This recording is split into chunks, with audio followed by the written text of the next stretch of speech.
કોંગ્રેસે છેલ્લે હવે રાહુલ ગાંધીને રાયબરેલીની બેઠક ઉપરથી ટિકિટ આપી દીધી છે। નમસ્કાર દર્શક મિત્રો, દેશમાં 543 લોકસભાની 2024ની ચૂંટણીના બે તબક્કાના મતદાન થઈ ગયા છે, પરંતુ આખા દેશની નજર બે બેઠકો ઉપર હતી કે આ બે બેઠકો ઉપર શું થાય છે। એક બેઠક હતી રાયબરેલીની અને બીજી બેઠક અમેઠીની।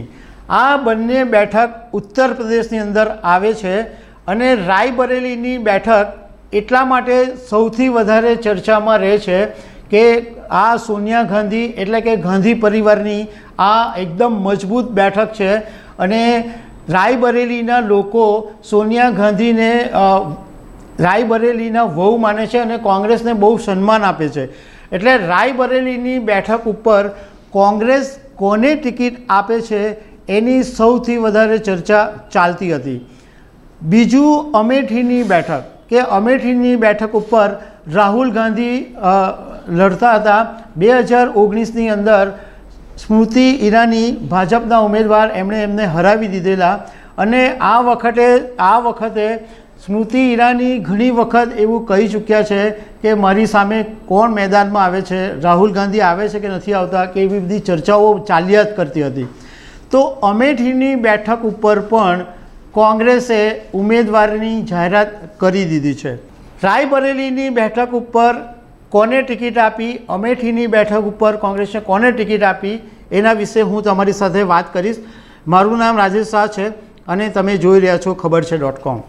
દર્શક મિત્રો, કોંગ્રેસના નેતાઓ ઘણા સમયથી આ મનોમંથનમાં હતા કે રાહુલ ગાંધીને ટિકિટ ક્યાંથી આપવી, અમેઠી કે રાયબરેલીથી। રાહુલ ગાંધીનું એક ઉમેદવારી પત્ર ઓલરેડી ભરાઈ જ ગયું છે। એમણે કેરળની જે વાયનાડ બેઠક છે કે જ્યાં તેઓ ગયા વખતે પણ સાંસદ હતા ત્યાંથી એમણે એમની ઉમેદવારી નોંધાવી જ દીધી છે, પરંતુ કોંગ્રેસે છેલ્લે હવે રાહુલ ગાંધીને રાયબરેલીની બેઠક ઉપરથી ટિકિટ આપી દીધી છે। રાયબરેલીની બેઠક ઉપર જ્યારે સોનિયા ગાંધીએ એવું કહ્યું હતું કે એમની નાદુરસ્ત તબિયતને કારણે તેઓ લોકસભાની ચૂંટણી લડવાના નથી અને કોંગ્રેસે એમને રાજસ્થાનથી રાજ્યસભાના સાંસદ બનાવ્યા, એટલે ત્યારથી એવી ચર્ચા ચાલતી હતી કે આ ગાંધી પરિવારને જાય છે કે બીજા કોઈને આ ટિકિટ આપવામાં આવે છે। હવે રાયબરેલીની જે બેઠક છે એમાં રાહુલની સામે ભાજપે દિનેશ પ્રતાપસિંહને ટિકિટ આપી છે। આ દિનેશ પ્રતાપસિંહ ઉત્તર પ્રદેશની યોગી સરકારમાં મંત્રી છે અને એક જમાનાની અંદર સોનિયા ગાંધીના એકદમ ખાસ વ્યક્તિ તરીકે ઓળખાતા હતા। બીજી એક બેઠક છે અમેઠીની। અમેઠીની બેઠક ઉપર ભારતીય જનતા પાર્ટીએ સ્મૃતિ ઈરાનીનું નામ ઘણા સમય પહેલાંથી જાહેર કરી જ દીધું હતું। હવે અમેઠીની બેઠક ઉપર રાહુલ ગાંધી નથી લડવાના, એને બદલે કોંગ્રેસે કિશોરીલાલ શર્માને ટિકિટ આપી છે, જેઓ બ્રાહ્મણ સમાજમાંથી આવે છે। પહેલાં એ વાત કરી લઈએ કે રાહુલ ગાંધીને અમેઠી પરથી કોંગ્રેસે ટિકિટ નહીં આપી એટલે ભાજપે પોતાની વાત કહેવા માંડી છે, ભાજપે મજાક પણ કરવા માંડી છે। ભાજપના નેતાઓ એવું કહી રહ્યા છે કે રાહુલ ગાંધીએ અમેઠી પરથી ભાગવું પડ્યું। તો બીજી તરફ કોંગ્રેસના નેતાઓની પણ એવી દલીલ છે કે આ એક કોંગ્રેસની રણનીતિનો ભાગ છે, કારણ કે અત્યારે દેશની અંદર જો કોઈ પોપ્યુલર નેતા હોય તો પ્રધાનમંત્રી નરેન્દ્ર મોદી પછી રાહુલ ગાંધી એવા બીજા નંબરના નેતા છે કે જે આખા દેશની અંદર એક નેશનલ લેવલે જાણીતો ચહેરો છે। બીજું કે કોંગ્રેસની એ રણનીતિ હતી કે છેલ્લી ઘડી સુધી આ બેઠક ઉપર ફોર્મની જાહેરાત નહીં કરવી, જેને કારણે મીડિયાની અંદર એક હાઈપ ઊભો થયો। રોજ અમેઠીની બેઠકની મીડિયાની અંદર ચર્ચા થતી હતી કે કોને ટિકિટ મળશે, કોને ટિકિટ મળશે। તો એ ચર્ચા થઈ અને કોંગ્રેસનો એક હાઈપ પણ ઊભો થયો. બીજું કે કોંગ્રેસના નેતાઓનું કહેવું એમ છે કે રાહુલ ગાંધીએ દિમાગથી નહીં પરંતુ દિલથી વિચાર્યું છે, એટલે એમણે અમેઠી બેઠક ઉપરથી ચૂંટણી લડવાના નથી. હું તમને બંને જે બેઠકો છે એ જુદી જુદી તમારી સાથે હું વાત કરીશ. સૌથી પહેલાં હું તમારી સાથે વાત કરીશ રાયબરેલીની બેઠક વિશે. હવે આ રાયબરેલીની બેઠક ઉપર છે એમાં સોનિયા ગાંધી 2004, 2009, 2014 અને 2019થી સતત જીતતા આવતા હતા, પરંતુ આ વખતે એમણે પહેલાંથી જ એવું કહી દીધું હતું કે એમની તબિયત સારી નથી રહેતી, એટલે લોકસભાની ચૂંટણી તેઓ લડવાના નથી. અને કોંગ્રેસે એમને રાજ્યસભાના સાંસદ પણ બનાવી દીધા. એટલે રાયબરેલીની બેઠક વર્ષોથી ગાંધી પરિવારના કબજામાં છે, કોંગ્રેસના કબજામાં છે, એટલે આ બેઠકની ચર્ચા ચાલતી હતી. હવે રાયબરેલીની બેઠકની જો હિસ્ટ્રી આપણે જોઈએ તો 1952ની અંદર કોંગ્રેસના ફિરોઝ ગાંધી, જે દિવંગત નેતા ઇન્દિરા ગાંધીના પતિ હતા, એ સૌથી પહેલાં રાયબરેલીની બેઠક ઉપરથી ચૂંટણી લડેલા અને જીતેલા. અને 1957માં પણ ફિરોઝ ગાંધી કોંગ્રેસની ટિકિટ ઉપરથી આ રાયબરેલીની બેઠક જીતેલા હતા. 1960ની અંદર કોંગ્રેસના આરપી સિંહ જીતેલા. 1962ની અંદર કોંગ્રેસના બૈજનાથ.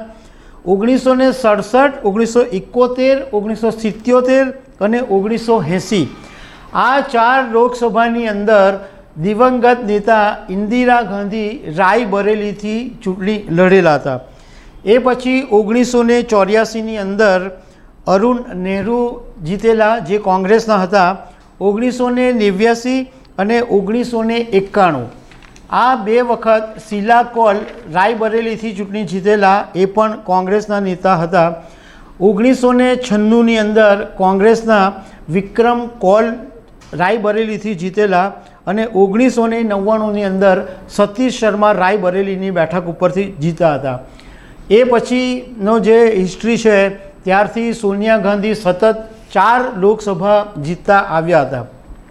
હવે આ રાયબરેલીની જે બેઠક છે એ કોંગ્રેસના પરિવારની બેઠક કેમ કહેવાય છે, કોંગ્રેસનું આટલું બધું વર્ચસ્વ કેમ છે, તો એની હિસ્ટ્રી એવી છે કે 1921ની અંદર જ્યારે રાયબરેલીના મુસીગંજની અંદર અંગ્રેજો સામે એક બહુ મોટી બબાલ ઊભી થઈ હતી અને તે વખતે કોંગ્રેસે યુવાન નેતા જવાહરલાલ નહેરુને આ રાયબરેલીની મુસીગંજ એમને મોકલ્યા હતા. અને તે વખતે અંગ્રેજોએ ખેડૂતો પર ફાયરિંગ કર્યું હતું અને એમ છતાં નહેરુ અડીખમ રહ્યા હતા અને ખેડૂતોના પ્રશ્નો વિશે લડ્યા હતા અને ખુલ્લા મેદાનમાં આવ્યા હતા. ત્યારથી જવાહરલાલ નહેરુ રાયબરેલી પછી રોકાયા અને ત્યાંની જે પ્રજા છે એ એમને બહુ સન્માનથી જોવા માંડ્યા હતા.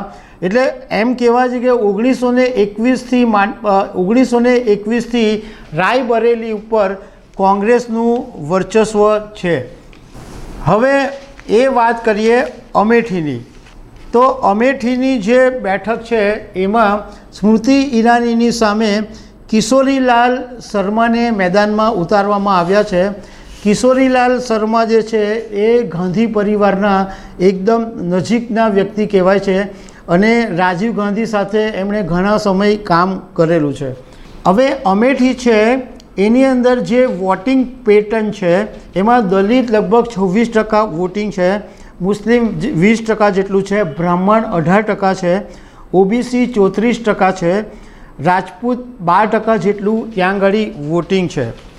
2019ની અંદર ભાજપના સ્મૃતિ ઈરાની આ બેઠક ઉપરથી જીતેલા અને અમેઠી વિધાનસભામાં જો છેલ્લી 4 વિધાનસભાની વાત કરીએ તો કોંગ્રેસનો જે વોટ શેર હતો આ અમેઠીની જે વિધાનસભામાં એ સીધો 34.2%થી ઘટીને 5 વર્ષમાં 14.2% જેટલો થઈ ગયો છે.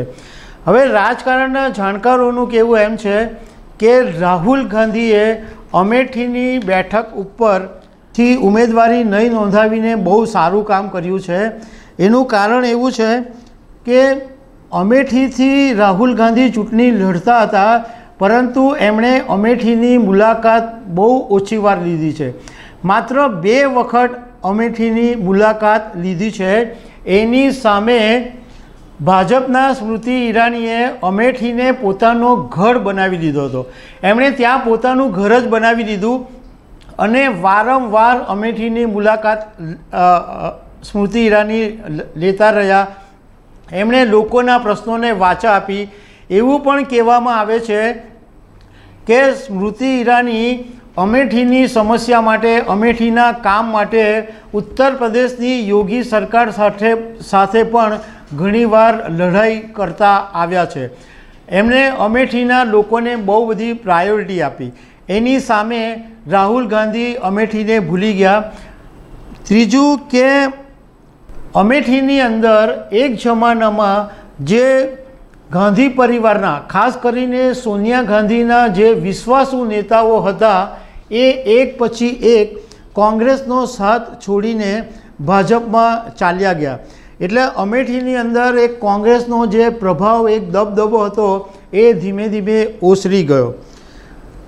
બીજું રાજકારણના જાણકારોનું કહેવું એમ છે કે કદાચ કોઈ સંજોગોની અંદર રાહુલ ગાંધી જો અમેઠીની બેઠક ઉપરથી ચૂંટણી લડતે અને સ્મૃતિ ઈરાનીની સામે જો એમણે હારનો સામનો કરવો પડતે, તો અત્યારે એમની એક નેતા તરીકેની જે ઇમેજ ઊભી થઈ છે એ ખરડાઈ જતે.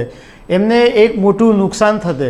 ભલે એમણે એક કેરળના વાયનાડથી ઓલરેડી ફોર્મ ભરેલું છે, ત્યાંથી ચૂંટણી લડે છે અને એ એમની એકદમ સેફ બેઠક કહેવાય છે, પરંતુ જો અમેઠી બેઠક હારતે તો કોંગ્રેસ અને રાહુલ ગાંધી બંને માટે નુકસાન કરતા હતે. બીજું એક રાજકારણના જાણકારોનું કહેવું એમ છે કે આની અંદર કોંગ્રેસની એક રણનીતિ એવી હોઈ શકે કે ઉત્તરનો જે બેલ્ટ છે, એટલે જે હિન્દી બેલ્ટ છે, અને જે દક્ષિણનો બેલ્ટ છે, એની અંદર બેલેન્સ જળવાઈ રહે એના માટે કોંગ્રેસે એક જબરજસ્ત શોખથી ગોઠવેલી છે. ધારો કે રાયબરેલીની બેઠક ઉપરથી રાહુલ ગાંધી જીતી જાય છે અને વાયનાડની બેઠક ઉપરથી પણ જો રાહુલ ગાંધી જીતી જાય છે, મતલબમાં 2 બેઠક ઉપરથી રાહુલ ગાંધી જીતે, તો સ્વાભાવિક રીતના એમણે કોઈ પણ એક બેઠક છોડવી પડે. હવે રાહુલ ગાંધી વાયનાડની બેઠક છોડી શકે અને એ બેઠક ઉપર જ્યારે પેટા ચૂંટણી થાય ત્યારે પ્રિયંકા ગાંધીને એ બેઠક ઉપરથી પેટા ચૂંટણીની અંદર લડાવવામાં આવે. એટલે દક્ષિણનો જે કિલ્લો છે એ બી કોંગ્રેસ પાસે રહે અને આ બાજુ રાયબરેલીની અંદર, રાયબરેલીમાં પણ કોંગ્રેસનો હાથ રહે. રાજકારણના જાણકારોનું કહેવું એમ છે કે કોંગ્રેસ એક એવી ઇમેજ ઊભી કરી રહી છે કે અમે માત્ર દક્ષિણ ભારતમાં જ છીએ એવું નથી, અમે હિન્દી બેલ્ટમાં પણ અમારો છે પગ પેસારો અને હિન્દી બેલ્ટમાં પણ અમારું વર્ચસ્વ છે. એટલે રાયબરેલીની બેઠક ઉપર રાહુલ ગાંધી એ બેઠક જાળવી રાખે અને ત્યાંથી સાંસદ રહે અને પ્રિયંકા ગાંધીને પેટા ચૂંટણીમાં જીતાડીને પ્રિયંકા ગાંધીને પણ રાજકારણની અંદર ઇનડાયરેક્ટલી લાવવામાં આવે એવો કોંગ્રેસનો પ્લાન છે. તો દર્શક મિત્રો, આવી અનેક વાતો સાથે અમે તમને મળતા રહીશું. Thank you very much.